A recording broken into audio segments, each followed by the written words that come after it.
Welcome back to Mr. Question channel. You know, today we are diving deep into a political partnership that really raised some eyebrows. JD Vance, from Never Trumper to Trump's VP pick. It's quite a story. It is fascinating. It really is. Yeah, shifting allegiances, cultural commentary. And you can't forget the venture capital in there, too. So to really get into how JD Vance ended up as Trump's running mate, I think we need to start at the beginning. Right at the beginning. Yeah. With his roots in Middletown, Ohio, a town that's really faced, significant economic challenges. His upbringing was, really shaped by that. Family struggles and being raised primarily by his grandmother. Mama. As he called her. Mama. Yeah. And it's that upbringing that he later chronicles in his memoir, Hillbilly Elegy. Absolutely. Right? That book became a national sensation. It was huge. Published in 2016, it really catapulted him into the spotlight. Hillbilly Elegy offered this raw and personal look into the struggles of the white working class in Appalachia. And it resonated with a really wide audience, gave him this platform to speak about these often overlooked communities. Yeah, and we have this compelling personal narrative. Yeah. But there's also this chapter in Vance's life that I feel like often gets a little bit overlooked. And that's his time in the Marines. He served as the combat correspondent in Iraq right out of high school. Right. And so I imagine that experience had a pretty profound impact on him as well. Undoubtedly. That military experience probably played a significant role in shaping his perspective. Duty. And the realities of life outside of, academia. Absolutely. After his service, he pursued higher education, graduating from Ohio State University, and then Yale Law School, Yale Law. And it was at Yale that he met his future wife, Usha, and also crossed paths with someone who would become a major influence in his life, Peter Thiel. But before we get into all of that, there's a rather large elephant in the room. Vance was at one point a very vocal critic of Donald Trump, even calling him a moral disaster. Oh, yeah. Yeah. How do we reconcile that with him becoming Trump's VP? What led to such a dramatic shift? Yeah, that's where things get really interesting. It's a fascinating political transformation. You see this gradual evolution in Vance's stance on Trump, this warming up to his policies, that eventually leads to a full-blown endorsement. During his own Senate campaign in 2022, he even publicly apologized for his earlier criticisms. Wow. It's a pretty significant turnaround. It is. What do you think drove that shift? Was it genuine ideological alignment, political strategy, or maybe a combination of both? It's probably a mix of factors. Some people argue that. Vance recognized a powerful movement and aligned himself with it for political gain.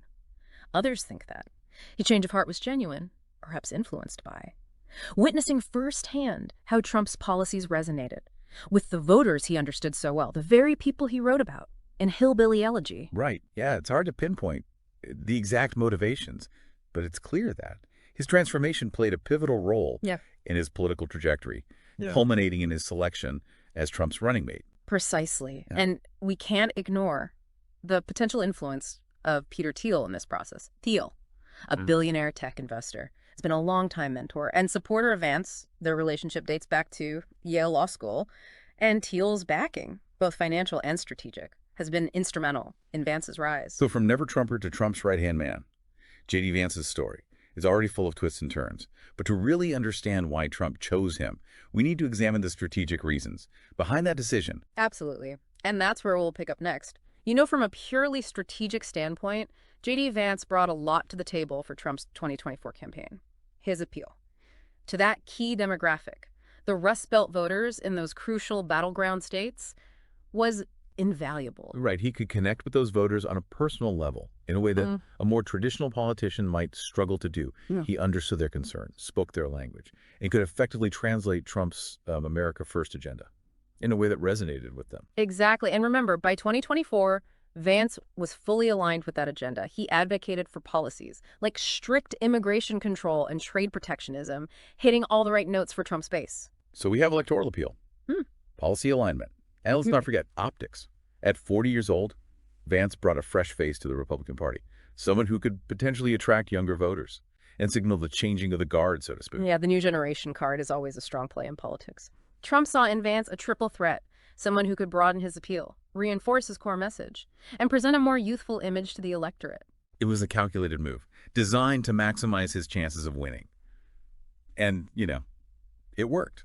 Vance is now the junior senator from Ohio, and the vice president-elect.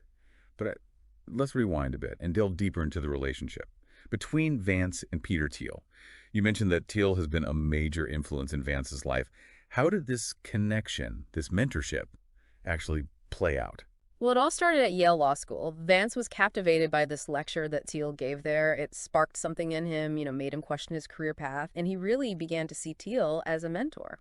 That's so fascinating how a single lecture can have such a profound impact on someone's trajectory. Yeah, it really speaks to the power of ideas and mentorship. And it wasn't long before Thiel brought Vance into his world. He hired him to work at his venture capital firm, Mithril Capital. So Vance went from law to the fast-paced world of venture capital. That's quite a leap.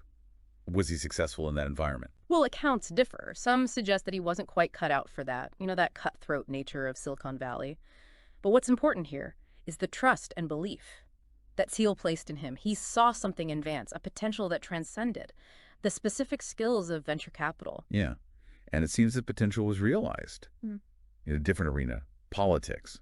And even when Vance shifted gears, Thiel remained a staunch supporter. Absolutely. Thiel's support was more than just words. He backed Vance financially, pouring millions into his Senate campaign, the largest single donation ever made to a Senate race. He also orchestrated that pivotal meeting between Vance and Trump at Mar-a-Lago, the place where political alliances are forged. Wow. Thiel was a kingmaker, pulling strings, wielding his influence to propel Vance onto the national stage. But their connection went beyond the political realm. They shared a similar worldview, a libertarian, anti-establishment perspective. That shaped their environments and their vision for America. Right. They invested together in Rumble, a video sharing platform popular with conservatives. They saw in these ventures a way to challenge the status quo, to create alternatives to what they perceived as the liberal bias of mainstream media and tech giants. It almost sounds like they were building a parallel power structure, leveraging the wealth and influence of Silicon Valley to promote their own agenda. Yeah. But this raises some important questions. Is this level of influence, wielded by unelected billionaires like Thiel, a threat to democracy, or simply a new way in which power operates in the 21st century? It's a complex issue. Money has always played a role in politics, but the way it's being used now, particularly by tech billionaires, is different. They have access to vast resources and tools that can be used to shape public opinion and influence elections in unprecedented ways. It's almost like Yeah. a different kind of political game, played on a different chessboard with much higher stakes. And where does JD Vance fit into this? Is he a pawn in Thiel's game, or does he have his own agency and vision? These are the questions that linger as we examine Vance's actual policies. Yeah. And their It's easy to get caught up in the backstory, the relationships, the political maneuvering. But ultimately, it's Vance's actions, the policies he champions, that will define his legacy. So let's shift our focus now to those policies. What has he actually been doing with his newfound power? Now that he's in a position of power, let's take a look at what JD Vance is actually doing. What are some of the key policy areas he's been working on? Well, one area where he's been particularly vocal is immigration and border security. He's introduced a number of bills aimed at strengthening border enforcement and limiting illegal immigration. Okay, and that seems pretty consistent with the America First agenda that he embraced during his campaign. Has he focused on other aspects of that agenda as well? Oh, yeah, definitely. He's been a strong critic of sanctuary cities, those jurisdictions that limit cooperation with federal immigration enforcement. So, yeah, a hardline stance on immigration is definitely a key part of his platform. And then on the economic front, Vance has kind of echoed Trump's protectionist stance, criticizing free trade agreements and arguing that they often disadvantage American workers. Right, so maintaining that focus on traditional industries and, bringing jobs back to the U.S., particularly in regions like the Rust Belt, which have seen those manufacturing jobs decline over the years now. Has he addressed other issues like criminal justice at all? Yeah, that's an interesting one because while he has co-sponsored legislation to increase penalties for crimes against law enforcement officers and has voiced strong support for that Back the Blue movement, he's also expressed support for certain criminal justice reform measures, aimed at reducing mass incarceration. So it sounds like he's trying to strike a balance there between supporting law enforcement and addressing concerns about those systemic issues within the justice system. Are there any other policy areas that he's been particularly vocal about? Well, Vance has taken a strong stance on healthcare, specifically when it comes to gender-affirming care for minors. He's actually introduced legislation that would criminalize such care, a position that's drawn a lot of criticism from LGBTQ+ advocates and many medical professionals as well. Yeah, it's certainly a very divisive issue, and his stance aligns with a segment of the conservative base overall. It seems like Vance has been quite active as a legislator, introducing a wide range of bills and taking clear positions on some of the most contentious issues facing the country. He's not shying away from the spotlight, that's for sure. He seems to enjoy, engaging in these debates, and he's a very skilled communicator who can frame his arguments in a way that's effective for his base. So he's playing the political game, and he's playing it well. He's really establishing himself as a force to be reckoned with. Absolutely. He's ambitious and clearly has his sights set on a long-term career in politics. It will be very interesting to see how his career unfolds, whether he becomes the leader that figures like Peter Thiel and Donald Trump envision, or if he ultimately carves his own distinct path. Only time will tell, but JD Vance's story, from his humble beginnings to this unlikely rise to power, it's really a testament to the changing landscape of American politics, the influence of wealth and technology, and the enduring appeal of populism. And it leaves us with a lot to think about. What does JD Vance's journey tell us about the current state of American politics? How is the influence of tech money reshaping the political landscape? And what does the future hold for this ambitious young politician? These are questions worth pondering as we continue to observe his career. Indeed. And as always, we encourage you, our listeners, to stay engaged and informed. Keep asking questions, seek out diverse perspectives, and never stop being curious about the world around you. That's a great point. To end on, the future of our democracy depends on all of us being active and informed citizens. Thank you for joining us on this deep dive into the world of JD Vance. We'll see you next time for another exploration of the forces shaping our world. Until then, stay curious.